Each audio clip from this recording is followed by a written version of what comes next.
Without number 90 on our list, Steven Spielberg might never have lifted a viewfinder. Next time you pose for a family photograph, you can say cheese, but you should be saying Daguerre. Louis Daguerre. He invented the first practical method of photography, the daguerreotype, and gave us a new way of seeing through the lens of a camera. Photography captured a slice of the world and brought it home, allowing us to see places and events in images more immediate and realistic than we'd ever seen before.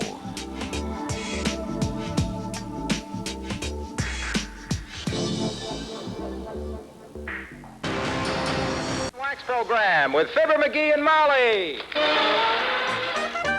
It's said that when our number 84, Guglielmo Marconi, was en route to Britain at the turn of the century, he was stopped at customs.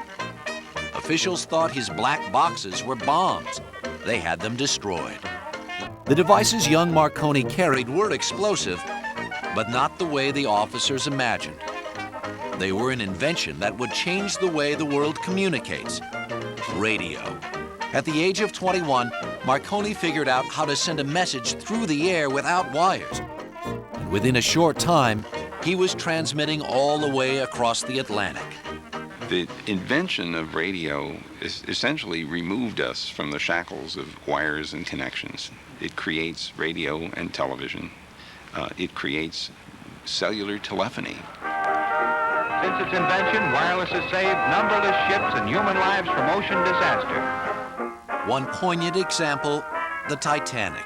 When the great ship went down, distress calls were sent out. Of course, many died, but over 700 survived, thanks to Marconi and his invention.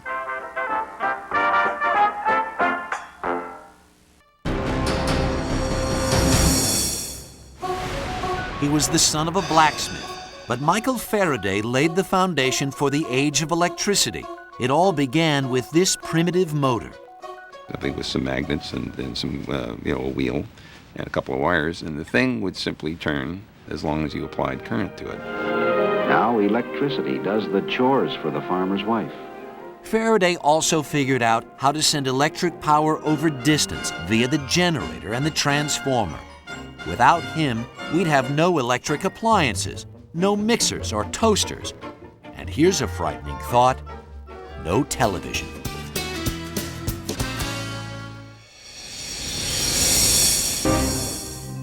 It has been called the deadliest disease on Earth. Over the past millennium, hundreds of millions of people have died of smallpox. There has never been a cure, but thanks to this man, Edward Jenner, smallpox can be prevented. Jenner made the very advantageous discovery that milkmaids who would get cowpox from the cows they were milking, when a smallpox epidemic hit the town, seemed to be okay.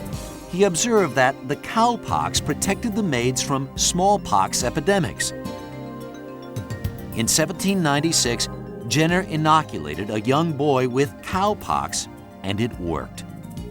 He called his new procedure vaccination, from the Latin word vacca, for cow. Within a few years, it began saving thousands of lives. The last reported natural case of smallpox was in 1977 in Somalia. For the first time in history, a killer disease had been wiped off the earth.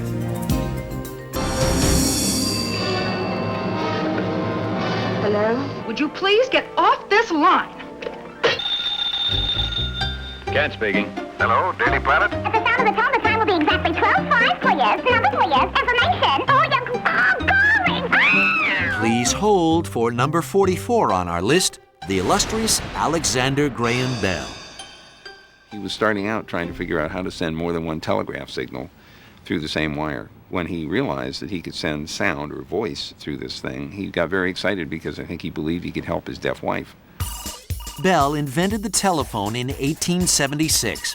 At first, it was regarded as little more than a novelty. But in just 4 years, there were nearly 250,000 worldwide. And that was just the beginning. Most business today is done over the telephone, and if you add to the telephone internet and radio and television that's now being digitized and sent over phone lines, Alexander Graham Bell is controlling 99% of all of our communications in this day and age.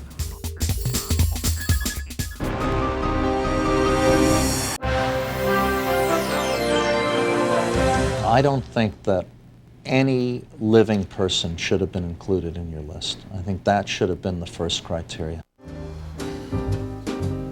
They all laughed, Wilbur and his brother, when they said that man could fly. Of course they laughed. Flying was the stuff of dreams, lovely to contemplate, impossible to achieve. But Wilbur and Orville Wright, number 40 on our list, ignored the laughter. For more than a decade, these two bicycle mechanics from Dayton, Ohio, worked to build a flying machine. They conducted thousands of experiments with gliders, designing just the right wing and propeller. There were lots of failures, but on December 17, 1903, at Kitty Hawk, North Carolina, Orville Wright flew their propeller-driven craft 120 feet. It was the first of 4 flights that day and the beginning of a brand new era.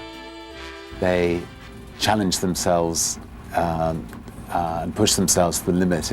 For all their perseverance, we've now got people being able to fly around the world in less than 30 hours. The Wrights' invention not only revolutionized transportation, it answered an age-old yearning. Man has always regretted being earthbound and has wanted to fly and wanted to soar and wanted to be weightless and wanted to explore.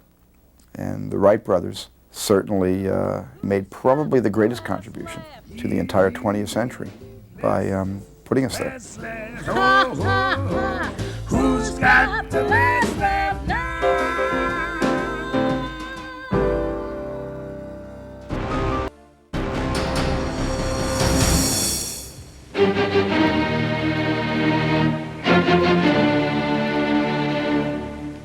They are probably the most famous opening notes in music. As insistent as a fist pounding on a door, the first 2 bars of the 5th Symphony. The work of number 30, the immortal Ludwig van Beethoven. As a child, Beethoven was abused and driven by his father to be the next Mozart. But he would be an imitation of no one. The young man was tempestuous, willful, electric. His music laid bare the raw tones of emotion, the fury and the passion of the human spirit. For me, power, musical power, is Beethoven. For the last 10 years of his life, Beethoven was totally deaf. The man who wrote the exhilarating Ode to Joy could not hear a note of his masterpiece, nor the applause that greeted it. I can't imagine how he heard it inside his head. I just can't imagine being able to create this kind of beauty and warmth and really only hearing it inside that head. He used to cut the legs of his piano and put it on the floor so that he could, when he played, he could listen to the vibrations. For me, that is tragedy at its. These rugged little tin Lizzies were made to order for an America itching to get up and go. Henry Ford put America on wheels. He didn't just popularize the automobile, he created the assembly line and put America's industrial revolution into overdrive. Between 1908 and 1927, Ford's Michigan factories turned out 15 million Model Ts, a simple car famous for being available in any color as long as it was black. He had a whole bunch of guys and pieces of the car moving along the production line. You could make cars very, very quickly that way. Very quickly, and cheaper by the dozen. Ford's booming sales built one of the greatest industrial empires in the world. He controlled everything needed to build his cars, from the rubber plantations for tires to the mills that made the steel bodies.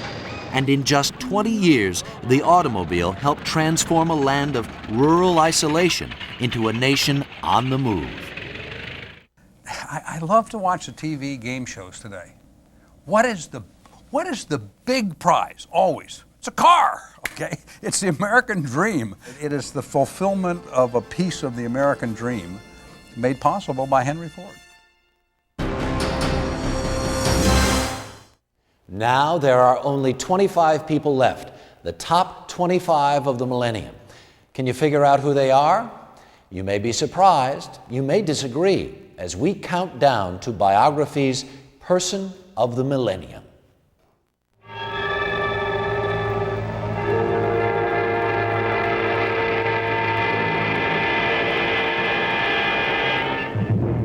He changed the world with a simple equation. Water plus heat equals steam.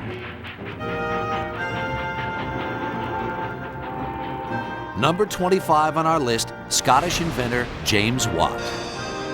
It doesn't surprise me at all that Watt is there. What's unfortunate is how few people even ever think of it.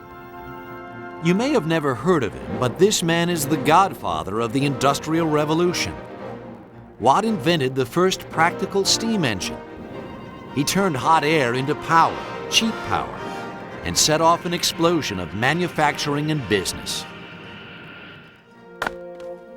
Before steam, everything had been powered by people or animals, wind or water. The world moved at a leisurely pace. But steam set the machines running, and those machines transformed our world. What Watt did was free us from being bound to build our manufacturing facilities next to waterways and let us put them anywhere. And it was with Watt's steam engines that commerce across the country was propagated. Watt's invention fed the fires of the Industrial Revolution, a century and a half of breakneck growth. In the 20 years from 1780 to 1800 alone, the world's industrial output doubled, forever altering the lives of millions of people. It ripped them out of their life in the village and created the working day, for a start. The notion that really work ought to be designed to accommodate itself to machines rather than to a kind of human tempo all happens with the Industrial Revolution. Watt's invention and the revolution it spawned meant progress, but progress came at a heavy price for those who labored long hours in crowded and unsafe workplaces. For better or worse, James Watt propelled the Western world from a rural society to an industrial one. And modern life, you might even say he invented it. Cars, planes, phones, faxes, pollution, urban transit, the houses we live in, the stress we feel, every single mass-produced thing we buy. James Watt's invention set off the chain of events that created them all. Even his name has become a household word. Watt really powered the Industrial Revolution with that steam engine, and it's very fitting that we label units of power as watts.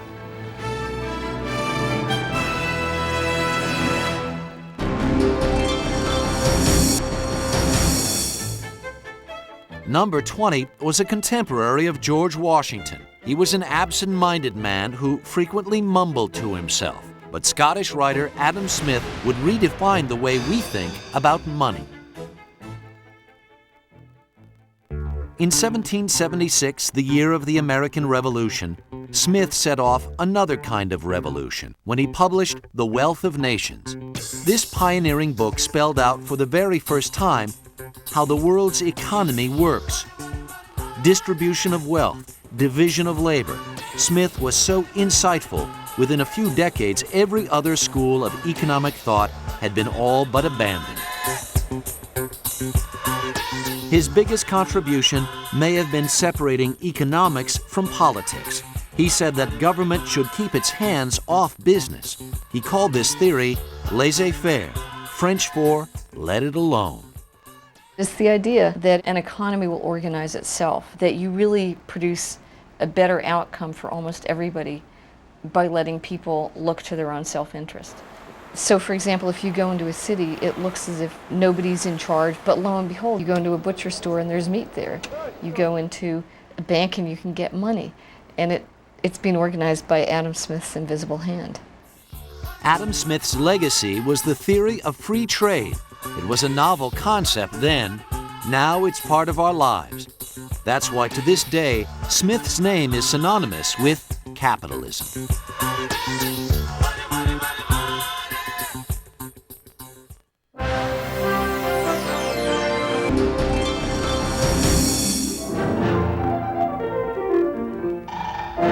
Mary had a little lamb, its fleece was white as snow. There was a time in the early 19th century when experts suggested the U.S. government should shut down its patent office. There was nothing left to invent, or so they thought. Then along came number 14 on our list, the Wizard of Menlo Park, Thomas Edison.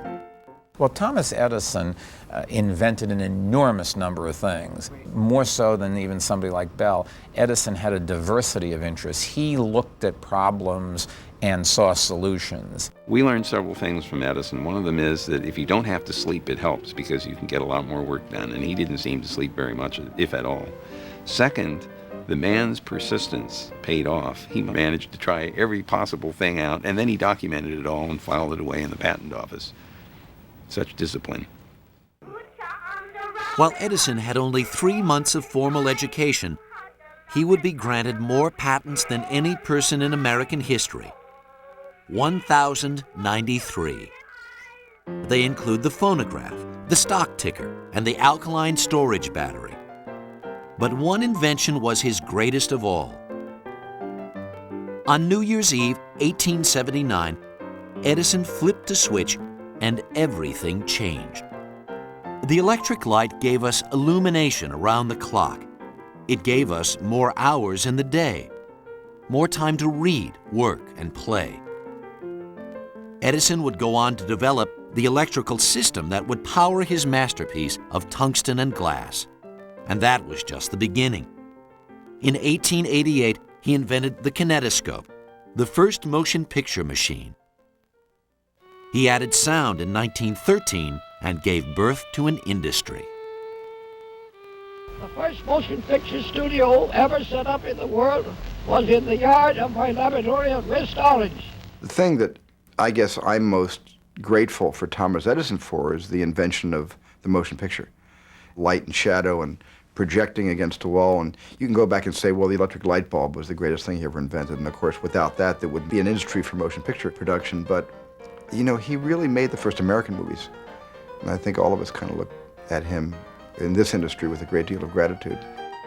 Edison's creativity and productivity gave rise to businesses that at his death were worth more than $25 billion. That's equal to $300 billion today. You could say Edison had the most valuable brain in history. But despite his tremendous success, Edison was a man of the people. He never tired of trading wisecracks with reporters. How does it feel to be 84 years old? Well, I have a little trouble now and then, and that's because I'm getting old. But I've got a lot of ginger yet. Edison lit up the world. When he died in 1931, electric lights across America were dimmed in his honor. In the past century, life expectancy in much of the world has doubled. In large part, we can thank one man, Louis Pasteur. Few scientists were more celebrated than this French biochemist, and few have had a more lasting impact. Somebody like Pasteur, his contribution is incalculable. I mean, it is unquantifiable in numbers and genius, and certainly in the field of medicine, he's the man as far as I'm concerned. In the 1850s, Pasteur made a breakthrough discovery. Life is a germ. His work with yeast, the microbes that ferment wine and beer, opened a universe of discovery. Investigating those tiny organisms led him to study other bacteria, the ones that soured beverages like milk. He found that heating liquid for a short time killed the germs, a process that to this day bears his name, pasteurization. Before Louis Pasteur, first of all, everybody thought that things happened by magic. You put certain things together and you got beer and you got bubbles and fermentation. Nobody understood that it was caused by bacteria. And so he took the mythology out of a lot of things that were part of everyday life and made it clear to people that there was a scientific explanation for this. Pasteur speculated that if bacteria could attack food and drink, why not living organisms like us? He had already lost 3 daughters to disease, and he was driven to find out why.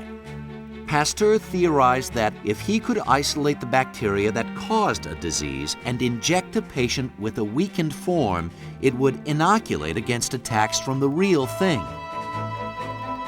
His theory was very controversial, but Pasteur forged ahead, creating a vaccine to kill rabies and laying the groundwork for controlling such killers as typhoid fever and polio. Today, his mission is carried on at the Pasteur Institute he created, where Nobel Prize-winning scientists have fought malaria, tuberculosis, and AIDS. And Pasteur's legacy lives on, for he championed an idea we still use today, that hand washing can remove germs.